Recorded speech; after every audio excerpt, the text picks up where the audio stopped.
pernyataan-pernyataan satu orang Habib bodoh itu bahkan lebih mulia daripada 70 ulama.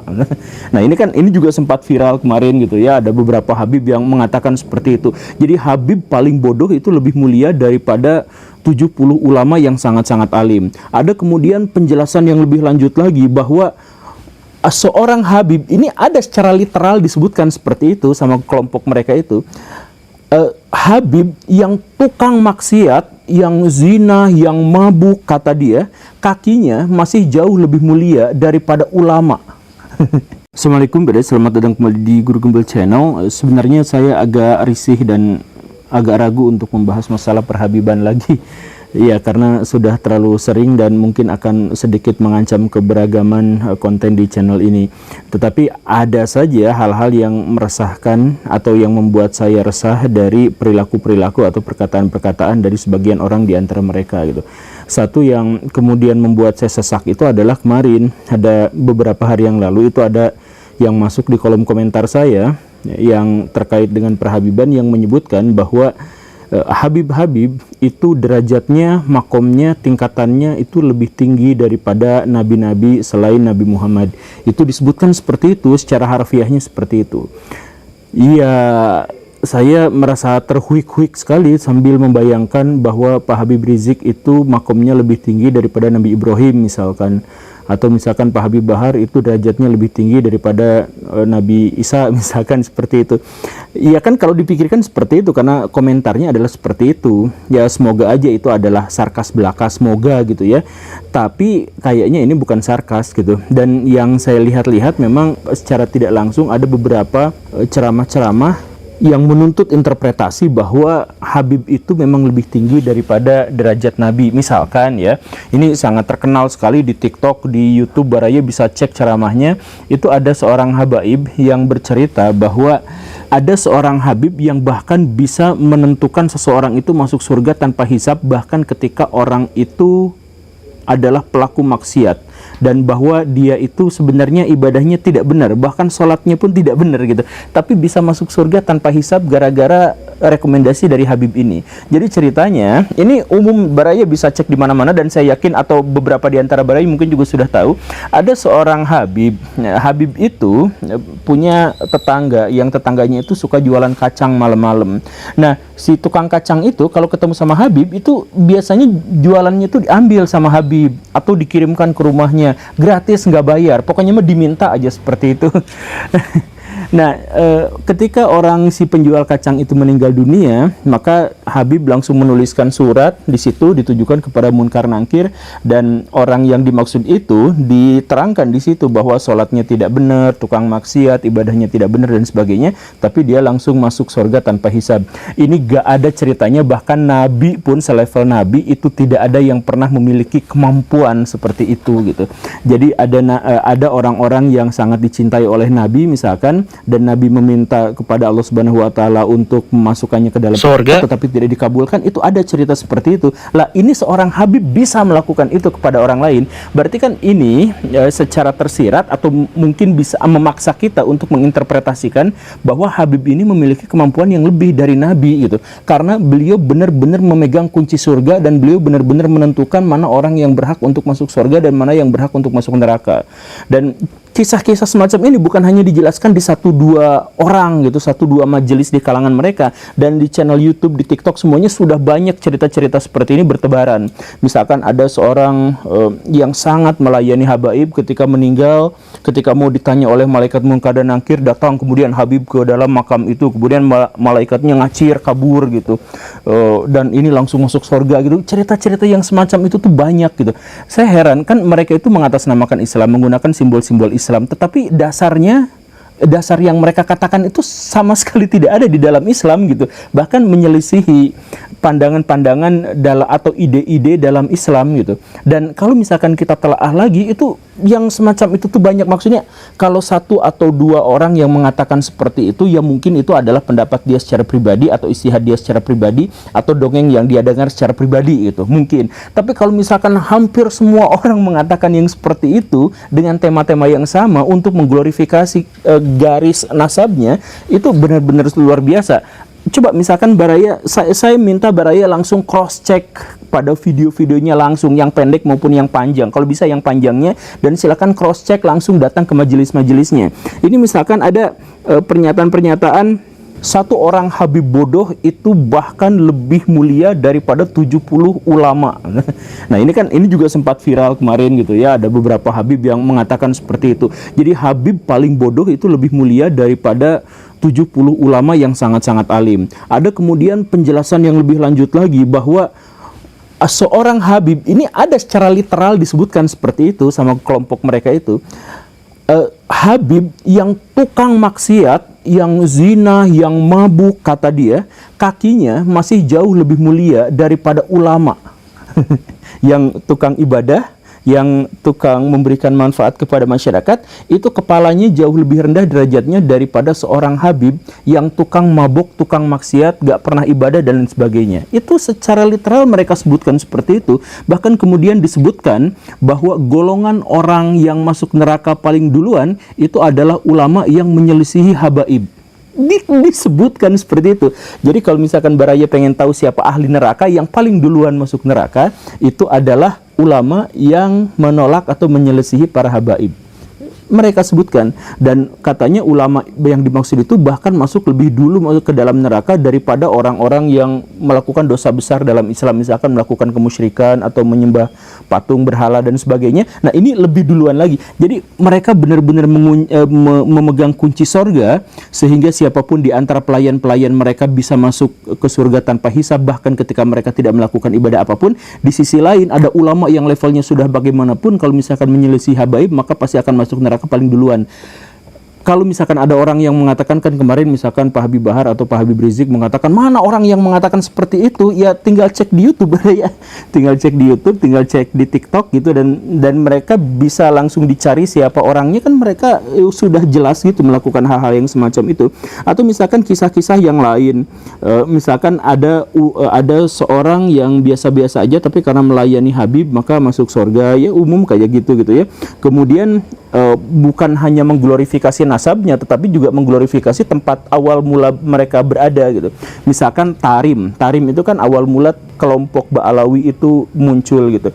Sebuah kota di Yaman, itu adalah kota yang disebut sebagai kota para wali, dan kemudian dari sanalah para penyebar agama Islam di Indonesia itu muncul, bermula. Jadi mereka mencoba untuk menyelisihi sejarah umum yang kita ketahui, bahwa penyebar ajaran agama Islam di Indonesia itu adalah orang-orang dari Tarim. Bahkan mereka menyebut bahwa Tarim itu ada, bahwa Indonesia itu dan Jawa secara spesifik itu adalah milik dari ulama-ulama atau aulia-aulia dari Tarim. Jadi bukan hanya soal nasab, tapi juga soal daerah tempat tinggal mereka gitu. Indonesia seperti itu. Kemudian ada juga narasi yang menjelaskan bahwa Tarim bahkan lebih mulia daripada Mekah. Tidak dijelaskan secara eksplisit, cuman maksudnya di situ diceritakan ada seorang ulama dari kelompok mereka, ya semua mereka akan menceritakan dari kelompok habaib mereka saja gitu, nggak dari yang lain. Jadi mereka menceritakan ada seorang yang sangat suci yang berasal dari kota itu, yang tidak pernah keluar dari Tarim sama sekali, bahkan tidak keluar untuk ibadah haji dan ibadah umroh. Karena baginya kota ini lebih suci, dan karena bagi mereka kota ini ada wewangian Nabi, katanya seperti itu. Dan orang ini walaupun tidak pernah datang ke Mekah dan Madinah, jadi tidak pernah berhaji, tapi dia datang ke upacara ulang tahun meninggal, apa namanya, haul gitu, dari seorang Habib. Jadi kalau misalkan seorang Habib meninggal, kemudian dia datangi, tetapi kalau misalkan ke Mekah dan Madinah dia tidak datangi gitu.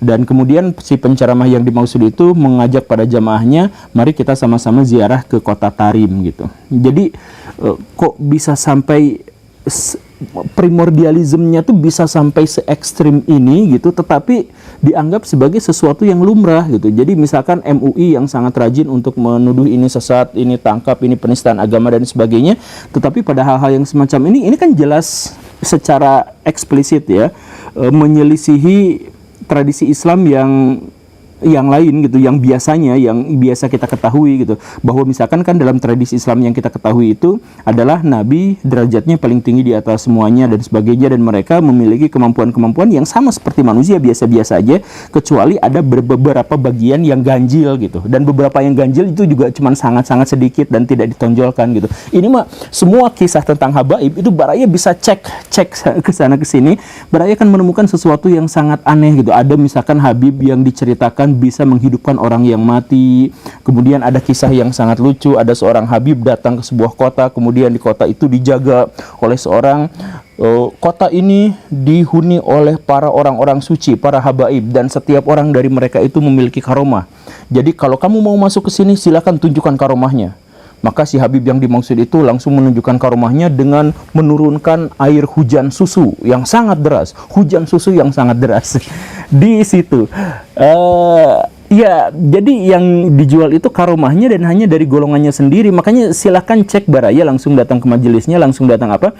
Mereka akan menceritakan ya bisa dibilang dongeng-dongeng semacam ini, tetapi dongengnya itu untuk kelompok mereka sendiri saja, untuk mengglorifikasi nasab mereka dan mengglorifikasi tempat tinggal mereka, dan kebiasaan-kebiasaan mereka gitu, dan perkataan-perkataan mereka gitu. Dan ini masih dihiasi dengan ancaman-ancaman bahwa siapapun yang meragukan kisah mereka, yang meragukan nasab mereka dan sebagainya, itu neraka, dosa besar, tidak akan dapat syafaat dan sebagainya gitu. Bahkan ada ini di zaman sekarang gitu, jadi ada seorang habib gitu, saya mohon maaf ya, perilakunya, tingkah lakunya seperti ODGJ gitu, orang yang ya saya mohon maaf yang seperti itu, tetapi dianggap sebagai wali majdud. Yang kenapa bisa disebut seperti itu? Pertama karena beliau itu adalah habib, kedua adalah karena kencingnya wangi gitu. Ya kalau kencingnya wangi itu ada penyakit tertentu, tetapi ya tinggal didiagnosis sama dokter kan selesai sebenarnya. Tapi daripada mereka melakukan diagnosis ke dokter dan sebagainya, ya mereka lebih baik menganggap bahwa itu adalah suci gitu.